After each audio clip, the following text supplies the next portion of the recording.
Lucas capítulo 22, desde el versículo 39 hasta el versículo 53. Dice así la palabra del Señor. Y saliendo se fue como solía al monte de los olivos, y sus discípulos también le siguieron. Cuando llegó a aquel lugar les dijo: orad que no entréis en tentación. Y él se apartó de ellos a distancia como de un tiro de piedra, y puesto de rodillas oró, diciendo: Padre, si quieres, pasa de mí esta copa, pero no se haga mi voluntad sino la tuya. Y se le apareció un ángel del cielo para fortalecerle. Y estando en agonía, oraba más intensamente, y era su sudor como grandes gotas de sangre que caían hasta la tierra. Cuando se levantó de la oración y vino a sus discípulos, los halló durmiendo a causa de la tristeza. Y les dijo: ¿por qué dormís? Levantaos y orad para que no entréis en tentación. Mientras él aún hablaba, se presentó una turba, y el que se llamaba Judas, uno de los 12, iba al frente de ellos, y se acercó hasta Jesús para besarle. Entonces Jesús le dijo: Judas, ¿con un beso entregas al Hijo del Hombre? Viendo los que estaban con él lo que había de acontecer, le dijeron: Señor, ¿heriremos a espada? Y uno de ellos hirió a un siervo del sumo sacerdote y le cortó la oreja derecha. Entonces respondiendo Jesús dijo: basta ya, dejad. Y tocando su oreja le sanó. Y Jesús dijo a los principales sacerdotes, a los jefes de la guardia del templo y a los ancianos que habían venido contra él: como contra un ladrón habéis salido con espadas y palos, habiendo estado con vosotros cada día en el templo. No extendisteis las manos contra mí, mas esta es vuestra hora y la potestad de las tinieblas. Señor, te damos gracias por estar aquí en esta mañana, por el honor, Señor, el privilegio de cantar a tu nombre, de honrarte y también de escuchar tu palabra, Señor. Abre nuestros corazones, abre nuestros entendimientos tan a menudo afectados por el pecado, para que hoy, Señor, podamos prestarte atención, para que hoy nos hables a través de tu palabra, para que hoy, Señor, exhortes a nuestras vidas. Perdona, Señor, también nuestros pecados, nuestras fallas, porque nuestro deseo, Señor, cada día es agradarte. En el nombre de Jesús oramos y te decimos amén y amén. Hermanos, en esta mañana quiero predicarles bajo el título: el ejemplo de Cristo en el Getsemaní. El ejemplo de Cristo en el Getsemaní. Y para aquellos que suelen tomar notas, vamos a tener al menos 2 puntos nada más. El primer punto lo vamos a encontrar desde el versículo 39 hasta el versículo 46, que es el ejemplo de su oración. Y vamos también a considerar otro punto del versículo 47 hasta el versículo 53, que es el ejemplo de su serenidad. Este texto que acabamos de leer es muy conocido por todos. Ya está llegando el punto en el que el Cordero de Dios va a entregar su vida. Va a ser consumada la redención. La redención que fue planificada desde la eternidad entre el Padre, el Hijo y el Espíritu Santo. Un acuerdo, un pacto entre ellos, en el cual se proponían redimir a la humanidad del pecado. El Hijo vendría a este mundo tal y como fue prometido en las Escrituras, desde Génesis, recorriendo toda la Biblia, como el Cordero que habría de morir en la cruz del Calvario. El Rey del mundo, que también sería el Redentor del mundo. El Rey, sin embargo, que es también para nosotros un ejemplo en todas las virtudes cristianas, en todo lo que tiene que ver con la piedad. Nuestro Rey también sujeto a muchas de las debilidades nuestras, ninguna de ellas relacionada, por supuesto, con el pecado, pero sí con la humanidad del hombre. Tuvo hambre, tuvo sed, tuvo que comer, tuvo que respirar, como lo hacemos nosotros. También se enfrentó a temores. En esta ocasión vemos a Cristo como hasta el momento no lo habíamos visto. Pero lo vemos también como en otras ocasiones lo habíamos visto, orando. No era algo inusitado, no era algo inusual lo que estaba haciendo el Señor. Salir a orar era una actividad que el Señor hacía diariamente. No era algo nuevo. Ir al Getsemaní, ir al Monte de los Olivos a orar, no era algo nuevo. Tan común era que aún Judas sabía a qué hora encontrar ahí al Señor. No tenían WhatsApp, no tenían carro, no decía, llegó un mensaje, estamos aquí. No, él sabía dónde estaba el Señor, a qué hora estaba el Señor. Y Cristo va al Getsemaní a orar como lo hacía siempre. Y este es uno de los atributos más importantes que vemos cuando hablamos nosotros de la oración. Y lo vemos en el ejemplo de Cristo. Vemos que la oración debe ser siempre constante. No una vez a la semana, no 2 veces a la semana. Debe ser siempre.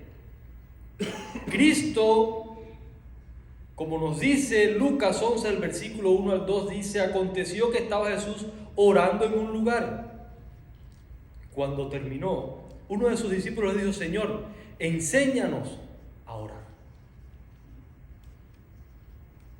Era costumbre de Cristo, era un hábito de Cristo orar. Y note cómo en este momento tan agonizante de su vida, el Señor se dedica a la oración. Él no prescinde de la oración, siendo el Rey del mundo, siendo el Creador en su humanidad. El Señor va a orar. Viene una gran batalla y la única forma de vencer esa batalla es con la oración constante. Veíamos la semana antes pasada, cuando hablábamos acerca de la armadura de Dios, y es que Pablo terminaba ¿cómo? Orando en todo tiempo. Mencionábamos acerca de la armadura de Dios que no era para cuando llegaba la batalla. ¿Se recuerdan los que estaban ahí? La armadura había que tenerla puesta desde antes. Usted no llega el ejército a invadirlo y usted dice: ay, deja ver si agarro el fusil. Usted está preparado para el momento. Nos pasa a nosotros muchas veces que no aprendemos del Señor. Queremos orar cuando llega la prueba. Queremos orar cuando llega la tentación.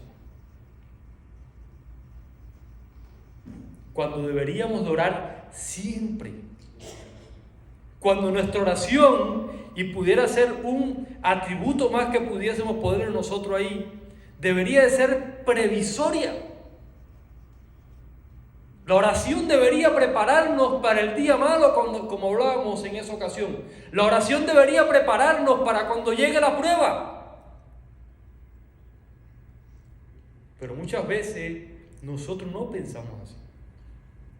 Decía el apóstol Pablo en Romanos capítulo 12, el versículo 11 al 12: en lo que requiera diligencia, no perezosos, fervientes en espíritu, sirviendo al Señor, gozosos en la esperanza. Gozosos en la esperanza. Sufridos en la tribulación, constantes en la oración. Constantes en la oración. Si Cristo, siendo el creador del mundo, iba a orar para enfrentar la prueba, hermanos, ¿qué esperaríamos de nosotros? El Señor sabía lo que se le avecinaba. Él mismo dijo: Padre, si quieres, pasa de mí esta copa. La copa era difícil, hermanos. No era un juego. Era una prueba muy difícil. Cristo ya estaba sufriendo en ese momento lo que le esperaba en la cruz del Calvario. Y algunos estudiosos han hablado acerca de su sudor como gotas de sangre, como una condición que pudiera pasar cuando alguien puede experimentar un sufrimiento muy agudo, muy intenso en un momento específico. Algunos escritores antiguos, incluso filósofos, llegaron a hablar acerca de esto. No era un juego. Venía una gran prueba y la forma de afrontar esa prueba era a través de la oración. No había otra, hermanos. Ese es el ejemplo de Cristo. Lo que nos lleva a preguntarnos a nosotros: ¿nos estamos preparando para la prueba? Y usted se preguntará: ¿pero qué prueba? La que vas a enfrentar. ¿La que vas a enfrentar cuándo? No sé cuándo la vas a enfrentar, pero la vas a enfrentar. Mañana, pasado mañana, en un mes, en un año. ¿Qué va a pasar cuando llegue la prueba a tu vida? ¿Vas entonces a empezar a orar? ¿Vas entonces a empezar a clamar a Dios en ese momento? Eso es lo que pasa muchas veces.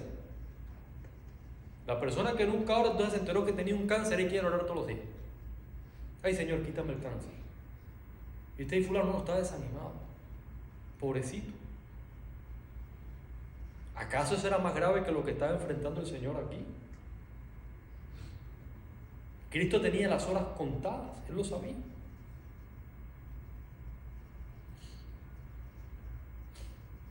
Pero la oración de Cristo era previsoria, era humilde. Hermano, vemos al Señor hincado de rodillas, humillado. Muchos piensan que la humillación de Cristo es hacerse hombre. ¿No? ¿Está Cristo humillado todavía? Porque la naturaleza humana la sigue teniendo por toda la eternidad. Su humillación era el sufrimiento. Imagínense qué humillación para un rey estar en semejante situación, morir como un delincuente. Siendo el rey, el Dios creador del universo, míralo hincado de rodillas, orando, como un humano mortal, como nosotros. Y aún en su oración, aún sabiendo lo que se avecina, ¿qué dice el Señor? Cuando ora: Padre, quisiera pasar esa copa. Es muy difícil.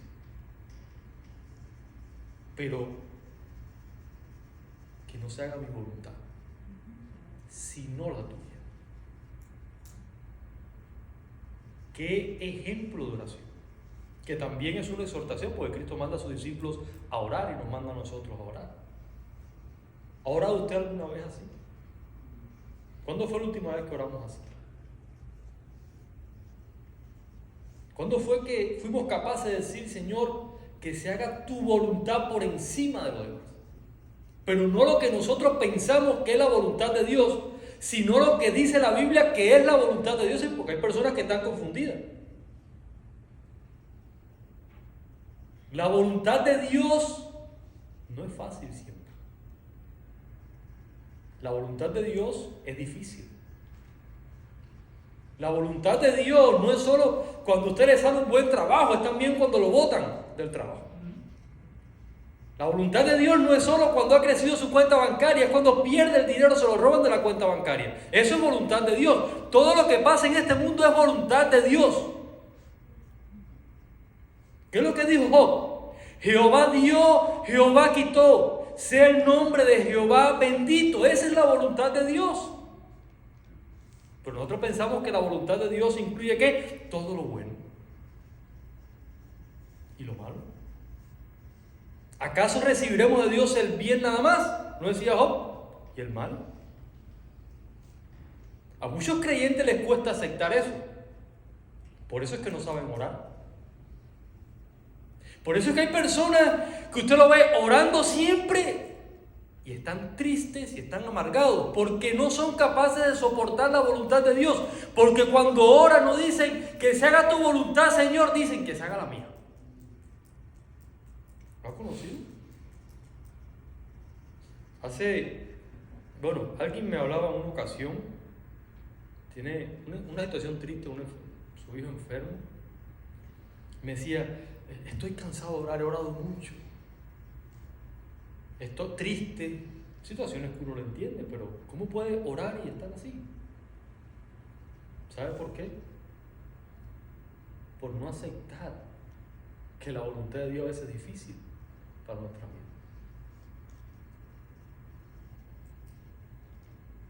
Y pueden estar un día orando 2 días y la oración no le aprovecha. No sé si me estoy explicando en esta tarde. Yo sé que eso es lo que muchos a veces no queremos escuchar. Dios nos va a pedir cosas difíciles. O dígame en la Escritura a quién Dios no le pidió algo difícil. Mandó a Noé a construir un arca. A nosotros nos parece muy bonito eso. Construyalo usted, a ver. A ver. Le pidió a Abraham, vete a tu casa y tu parentela. Nosotros pensamos que estaba en una travesía para llegar a Estados Unidos. No. O sea, no es así. Difícil.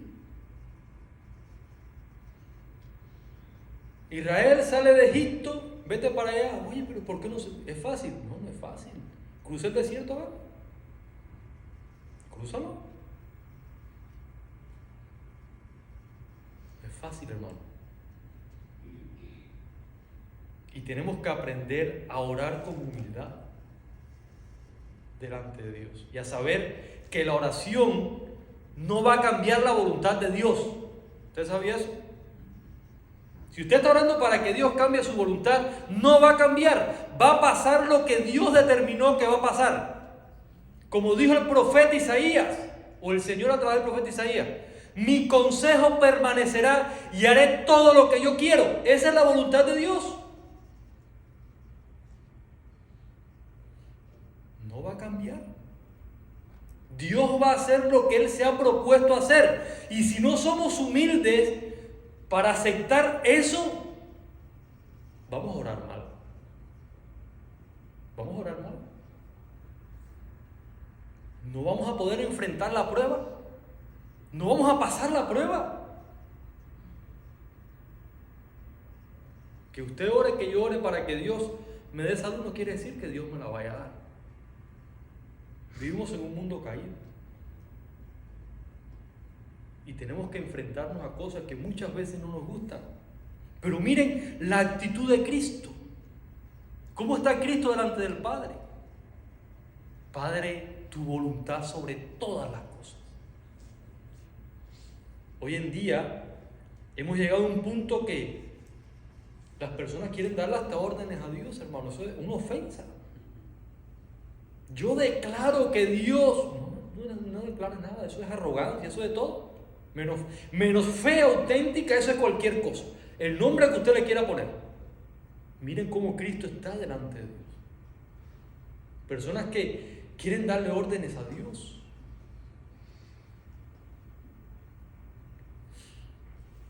Hebreos capítulo 10, versículo del 7 al 10 nos dice: entonces dije, he aquí que vengo, oh Dios, para hacer tu voluntad.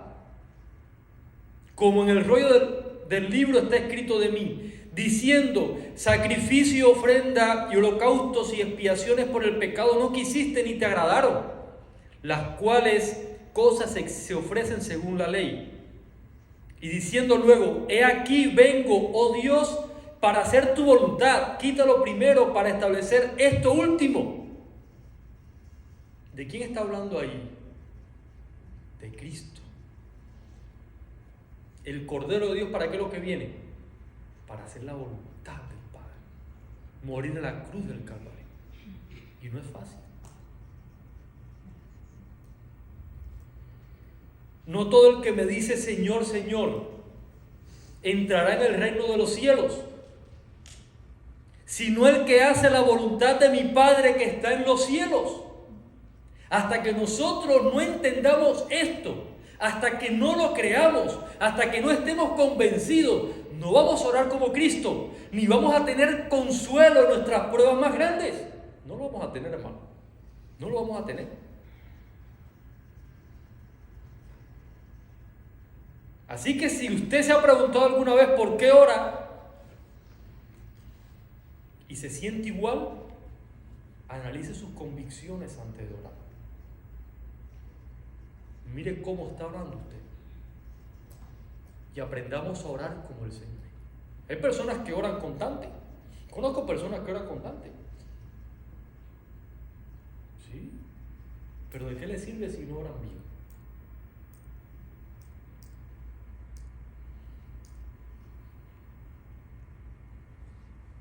Cuando nosotros vemos en Hechos, capítulo 4, desde el versículo 23 hasta el versículo 31, Hechos 4, versículos 23 hasta el versículo 31, y enseguida les leo, dice así: y puestos en libertad vinieron a los suyos y contaron todo lo que los principales sacerdotes y los ancianos les habían dicho. Y ellos, habiéndolo oído, alzaron unánime la voz a Dios y dijeron: soberano Señor. Miren cómo se refieren a Dios. ¿Cómo se refieren? Como el soberano. ¿Qué es el soberano? El que está por encima de todo. El que hace su voluntad en todas las cosas. Eso pensaban los creyentes del Señor. Tú eres el Dios que hiciste el cielo y la tierra, el mar y todo lo que en ellos hay. Que por boca de David tu siervo dijiste: ¿por qué se amotinan la gente si los pueblos piensan cosas vanas? Se reunieron los reyes de la tierra y los principales sacerdotes se juntaron en uno contra el Señor y contra su Cristo. Porque verdaderamente se unieron en esta ciudad contra tu santo Hijo Jesús, a quien ungiste, Herodes y Poncio Pilato con los gentiles y el pueblo de Israel. Pero miren lo que dicen ellos ahora: para hacer cuanto tu mano y tu consejo habían antes determinado que sucediera. ¿Qué es lo que pasó en Jerusalén con Cristo? Lo que Dios había determinado que pasara. No fue una casualidad. Y ahora mira cómo oran estos creyentes. Y ahora, Señor, mira sus amenazas y concede a tus siervos que con todo denuedo hablen tu palabra. Ellos no dijeron: Señor, quita esta persecución. ¿Qué es lo que pidieron ellos? Valor, convicción para continuar haciendo la voluntad de Dios, predicando, pasara lo que tuviera que pasar. Eso es una forma de orar, hermanos. Una forma de orar. ¿Sabes cómo oraban ellos? Para sostenerse en medio de las pruebas. No para quitar las pruebas, como oramos nosotros. Queremos que el Señor quite todas las pruebas. Queremos que nos santifique. No sé cómo nos va a santificar. Nosotros aprendemos a golpe nada más. Y yo no digo que ahora querramos pruebas y pruebas, no. Pablo aún pidió que el Señor quitara el aguijón de su carne. Dijo: quítalo de mí. ¿Y qué le dijo el Señor? No lo voy a quitar. Te voy a santificar. Te voy a depurar la arrogancia esa que tienes. Así sea, a golpe limpio lo voy a hacer. Hermanos, hay cosas que el Señor no va a cambiar. Puede que a usted no le guste esto, porque llevo orando por el mejor trabajo del mundo. ¿Por qué? ¿Dónde está nuestro consuelo? ¿Dónde están nuestras convicciones? Temo que a veces están demasiado en la tierra.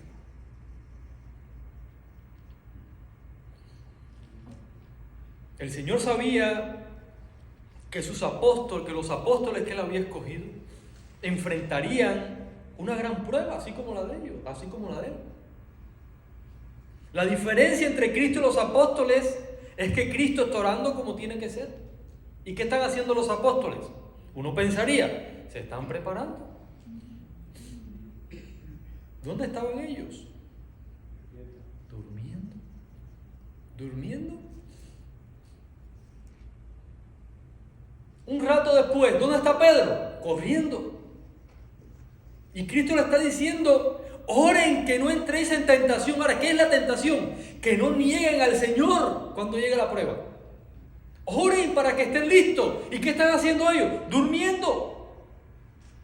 Entonces usted lee el versículo 54, el subtítulo que dice su Biblia, para no leerlo todo, que dice, Pedro niega a Jesús. Ay, pero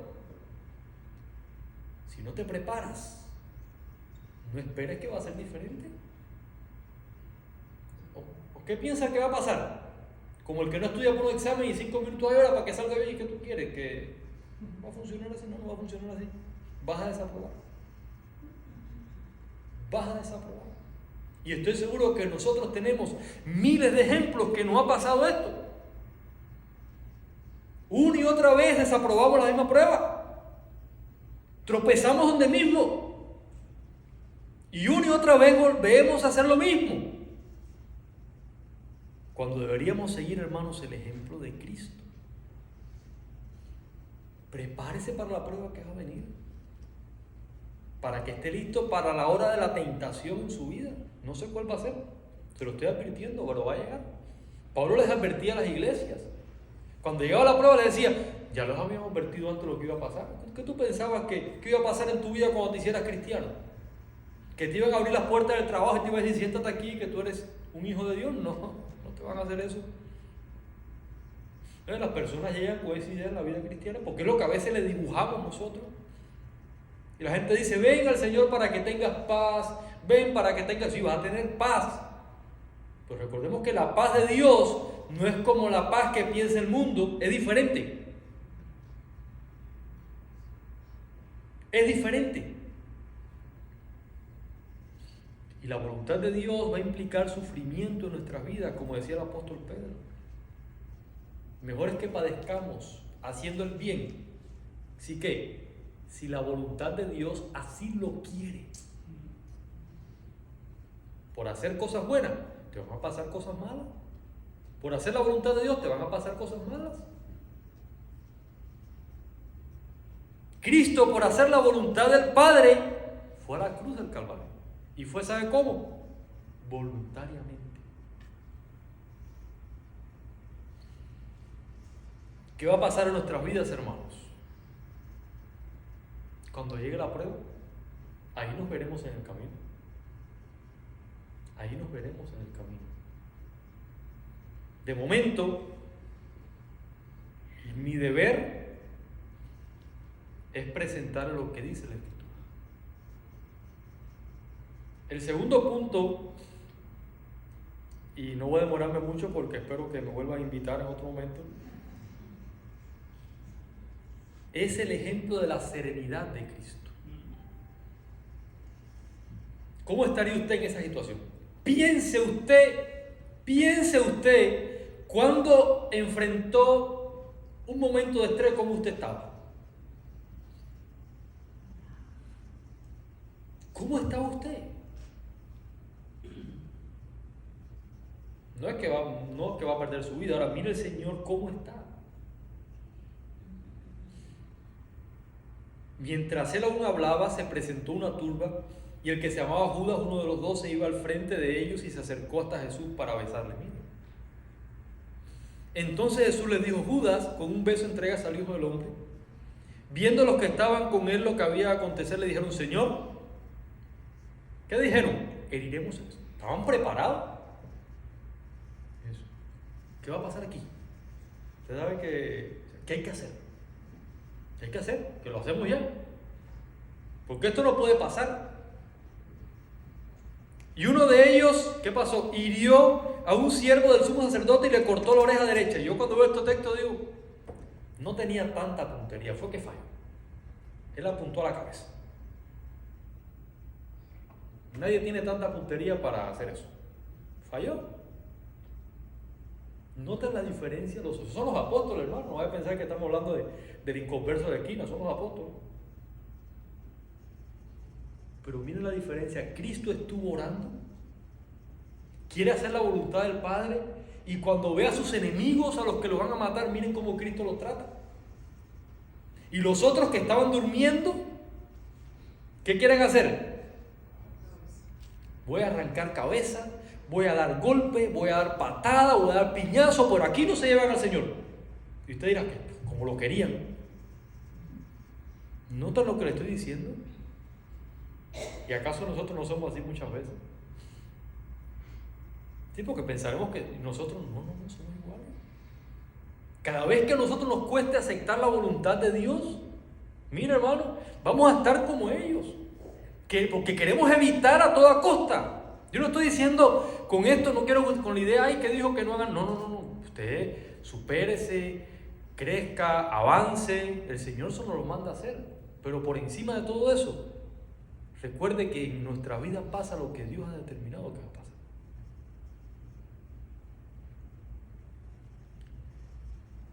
Miren cómo Cristo está reaccionando. Entonces respondiendo Jesús le dijo, basta ya, dejad. Y tocando su oreja, le sanó. En ese momento tener esa serenidad, esa tranquilidad,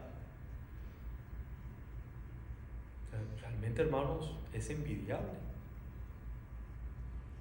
¿O piense usted cómo reacciona cuando va a pasar cosas en su vida y momentos difíciles? ¿Cómo reacciona usted? ¿Cómo reacciono yo?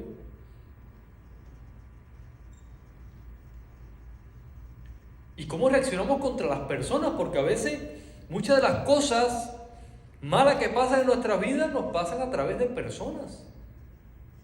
Y nosotros decimos, yo lo acepto porque viene del Señor, pero miramos a las personas que quisiéramos dar un golpe. Lo acepto porque viene del Señor, pero a ti ni te miro más. ¿Le ha pasado alguna vez eso? A ti ni te miro más. Menos mal que nosotros no somos como el Señor. Menos los apóstoles lo que hicieron cuando nos recibieron en Samaria. Señor, quiero que oremos para que descienda fuego del cielo y lo consuma. Perdemos la compostura. No tenemos serenidad ante las cosas. No pensamos correctamente. Nos dejamos llevar por los impulsos pecaminosos de nosotros, como hombres. Y no mostramos al mundo el valor de la fe que el Señor ha puesto en nosotros. Yo les digo esto, pero hermanos, eso es difícil. Es complicado. A mí me gusta recordar mucho algo que leí hace un tiempo atrás, bueno, hace mucho tiempo, una novela que se llama El mártir de las catacumbas. No se sabe quién la escribió, pero les recomiendo que usted se la lea. Y esa novela comienza con un relato de Marcelo, un militar romano que está contemplando lo que pasa en el Coliseo, el espectáculo, los cristianos muriendo. Estos cristianos iban ahí, ¿sabe cómo? Cantando alabanzas. Pero hay un luchador africano que él era el que nadie podía vencer. Y este hombre, mientras estaban en las cárceles, las mazmorras esas que las metían ahí, llegan unos cristianos a predicarle. Y esa noche ese hombre se convierte al Señor, en la novela. Y cuando sale al otro día y va a pelear, este hombre suelta su espada. Y este hombre dice, yo no voy a pelear, y todo el mundo se queda así, pero ¿cómo que ese hombre no va a pelear? Yo no voy a pelear porque yo soy cristiano y yo no voy a levantar mi mano contra otra persona. Y todo el mundo se queda así. Y ese militar que estaba ahí contemplando todo aquello, él dijo una frase que nunca se me ha olvidado. Dijo, fascinante religión debe ser aquella que hace que un simple mortal proceda de la manera que hemos visto. Eso es lo que hace la fe. Cuando queremos hacer la voluntad de Dios, nos lleva a actuar de formas que son inusuales. Y donde nosotros humanamente quisiéramos venganza, podemos dar perdón. Donde nosotros humanamente quisiéramos acabar con la vida de alguien, el Señor nos hace amarle. Ese es el ejemplo de Cristo. Hermano, si usted ha pasado por muchas iglesias aquí, seguro tiene muchos testimonios de cosas que le han hecho y quizás tiene hasta mucha amargura en su corazón. A todos nos ha pasado. Me ha tocado luchar con eso. pero tenemos que seguir el ejemplo de Cristo. Mira cómo Cristo está tratando a estas personas, porque Él sabe que al final, ¿qué? Va a pasar la voluntad de Dios. Va a pasar. ¿Recuerdan el caso de José? Miren el caso de José. Vendido a Egipto siendo un niño, como un esclavo, lejos de su familia. Ultrajado a su moral, siendo un hombre íntegro. ¿Cómo se sentiría usted? ¿Cómo me sentiría yo? En la cárcel. Ayuda a la persona y le dice que la ayude, que le diga, y esa persona, ¿qué pasó? Salió y José, no sé ni quién es José. De casualidad no, porque era la voluntad del Señor. Estoy usando el lenguaje, pero no puedo equivocarme, porque si no, imagínense usted, no me invitan más. Y cuando José llega a ser el segundo de Egipto, pero miren, nosotros pensaríamos que la voluntad de Dios era, no sé, que pensaríamos que iba a llegar ahí, pero llegó del momento, de la forma más difícil que había para llegar, pero llegó. Y llega su familia y comienzan a llorar. ¿Qué es lo que dice José? No les pese. ¿Quién fue el que lo mandó allá? Dios lo mandó allá. No les pese que fue Dios. Y usted ve eso y usted dice, yo para llegar aquí donde estoy, ¿cuántas cosas les puedo contar, hermanos? ¿Cuántas cosas les puedo contar en Colombia? Ni se las voy a contar, para no llorar. Y uno carga muchas veces la amargura en su corazón por lo que las personas le hicieron. ¿Sabe por qué? Porque no queremos aceptar que la voluntad de Dios es así. No queremos aceptarlo. Y eso nos lleva a perder la compostura muchas veces. No queremos hablar a una persona que nos peleamos hace 40 años atrás. Porque solo porque nos miró atravesado, hermano, no. Yo no estoy diciendo que todo lo que hagan las personas está justificado, eso es otra cosa diferente. Cuando uno estudia el decreto de Dios, la voluntad de Dios la estudiamos, y voy a mencionar esto porque me gusta aclararlo. La voluntad de Dios es una sola, pero a modo de estudio, análisis, la dividimos en dos partes. Decimos que está la voluntad de Dios preceptiva, de la palabra precepto, mandamiento, que es lo que nosotros encontramos en la ley, en la Escritura. O sea, es lo que Dios ha revelado en su palabra. Es que es lo que nosotros tenemos que hacer, punto. Lo que usted lee. Y luego decimos que está la voluntad decretiva, que son los decretos de Dios o el decreto de Dios que Él en su eternidad estableció. ¿Qué es lo que incluye eso? ¿Dónde vivimos hoy? ¿Dónde trabajamos hoy? ¿Dónde vivimos ayer? Todo lo que pasa en este mundo. Todo lo que pasa en este mundo ha sido establecido por Dios.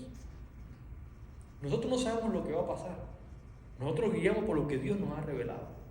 Pero nuestra convicción no podemos perder de vista que va a pasar lo que Dios determinó que va a pasar, hermano. Usted no está aquí de casualidad, lo decimos muchas veces, pues no lo interiorizamos tantas veces. Usted no está aquí de casualidad. ¿Qué decía el apóstol Pablo cuando estaba hablando con los griegos? En el capítulo 17 de Hechos. Y de una sangre ha hecho el linaje de todos los hombres, para que busquen a Dios. Y les ha prefijado, ¿qué cosa? El orden de los tiempos y los límites de su habitación. O sea, ¿dónde van a vivir? ¿Cuánto van a vivir? Ya Dios lo determinó. No hay casualidad en nuestras vidas.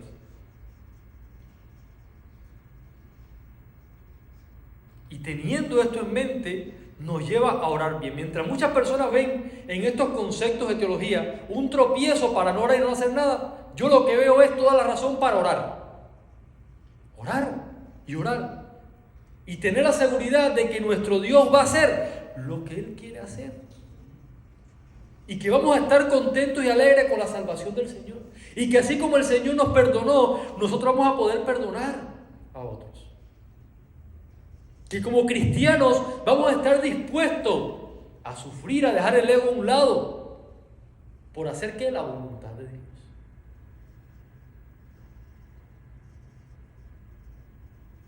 Es difícil, yo no estoy diciendo cosas fáciles, hermano. Pero mira el Señor cómo sana la oreja de este hombre, cómo detiene a sus apóstoles. Y ellos lo aprendieron bien, hermanos. Mira Esteban, miren la serenidad de Esteban cuando fueron a quitarle la vida. ¿Cómo oró Esteban?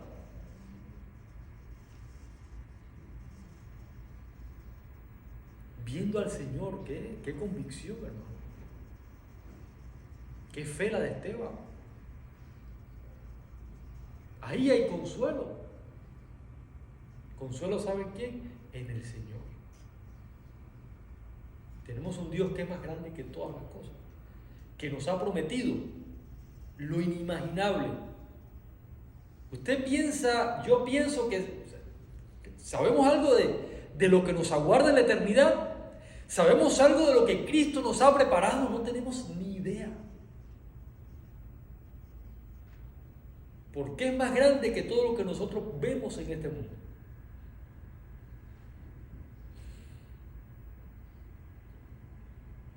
Era hermanos, fue un desafío para los primeros cristianos poder enfrentarse al mundo. Los hebreos, la epístola de los hebreos, estos cristianos querían renunciar a su fe porque no eran capaces de soportar la humillación, las pruebas que estaban pasando. Mejor no regresaban. No, la vas a pasar. La vas a pasar. ¿Y qué es lo que le dijo el escritor de Hebreo? No se preocupe que eso, mira, mañana se va a ir la prueba. Nosotros no somos los que retroceden, nosotros vamos para adelante. ¿Ya? Así funciona en la vida cristiana. ¿Cuál es la filosofía de muchas iglesias? Ven, vamos a orar que el Señor te va a resolver ese problema. Está bien orar, pero eso no te lo puede garantizar nadie. Yo no sé si me estoy explicando en esta mañana. Yo no quiero que usted salga aquí desanimado. Vemos esa correspondencia entre la oración de Cristo y la vida de Cristo. Cuando yo leí este texto me daba cuenta de eso, ¿no? De Cristo orando, Cristo viviendo, dándonos ejemplo a nosotros. Y yo pensaba en el caso de una ilustración que se habla mucho, ¿no? De un pastor que cuando se subía al púlpito decía, nunca debería bajarse de ahí. Y cuando se bajaba decía, nunca debería subirse. O sea, había una dicotomía, ¿no? Una diferencia. Cuando estaba arriba, no te bajes, y cuando estaba abajo, no te subas. Y a veces esa diferencia no solo en la predicación, a veces está en la oración. Hay personas que cuando están orando, tremendo, pero cuando se levantan de orar, ¿y dónde está todo? ¿Lo ha visto alguna vez usted? Y la gente dice, yo no sé para qué ora tanto. Porque no ora bien, hermano. No ora bien. La oración no solo es hablar. Tiene que unirse nuestras convicciones. Tenemos que orar conforme a la palabra. La palabra tiene que moldear todo lo que hacemos para que eso tenga efecto.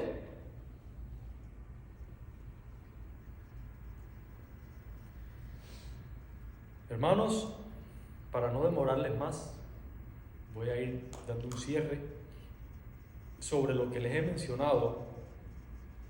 Cristo es el perfecto ejemplo de lo que nosotros tenemos que hacer. No hay otro más. En todo Él nos dio ejemplo. En todo Él nos dijo qué hacer. ¿Usted cree que está pasándola muy difícil? Cristo la pasó peor. La pasó peor. Por ahí estaba orando. ¿Usted cree que no puede superar esa situación? ¿Que los sentimientos, que el fatalismo lo agobian? Yo sé lo que se siente. Pero Cristo fue en oración y nos dijo, oren. Oren. Oren. Busquen hacer la voluntad del Padre. Busquen hacer la voluntad de Dios sobre todas las cosas. La pregunta es, ¿lo estamos haciendo? ¿O Pero cuando llegue el día malo, nos va a agarrar desprevenidos. Nuestras vidas vacías, sin nada de oración, sin nada de convicción, sin nada de fe. Subsistiendo por la gracia de Dios que nos sostiene. Una iglesia vigorosa, una iglesia viva, una iglesia capaz de llevar a este mundo la salvación que Cristo ofrece, tiene que ser una iglesia que sigue el ejemplo de Cristo. Tener la mente de Cristo implica actuar y vivir como Cristo. No hay de otra. Y por último, me gustaría hablarles a aquellos que quizás hoy están aquí pero no conocen a Cristo. El Señor murió en la cruz para quitar el pecado que nos separaba de Dios. El pecado cometido por Adán y Eva en el Edén. Pecado que hizo del mundo lo que nosotros vemos hoy, un mundo lleno de maldad, un mundo lejos de Dios, un mundo que va al infierno, porque así como hay cárceles para que los malos paguen por sus fechorías, hay cárceles eternas en las cuales los pecadores, lejos de Dios, tienen que pagar por sus fechorías. Y la única forma de escaparnos de ahí es a través de Cristo. Es creyendo en Cristo. Es confiando en que el sacrificio de Cristo en la cruz del Calvario es suficiente para perdonar mis pecados. Es siguiendo los pasos de Cristo. Si haces eso, si te acercas a Cristo por la fe, tendrás vida eterna. Podrás disfrutar de lo que nosotros disfrutamos hoy y estamos hablando hoy. Podrás saber qué se siente seguir los pasos de Cristo, conocer la voluntad de Cristo y tener la seguridad de que por la eternidad estarás siempre con Él.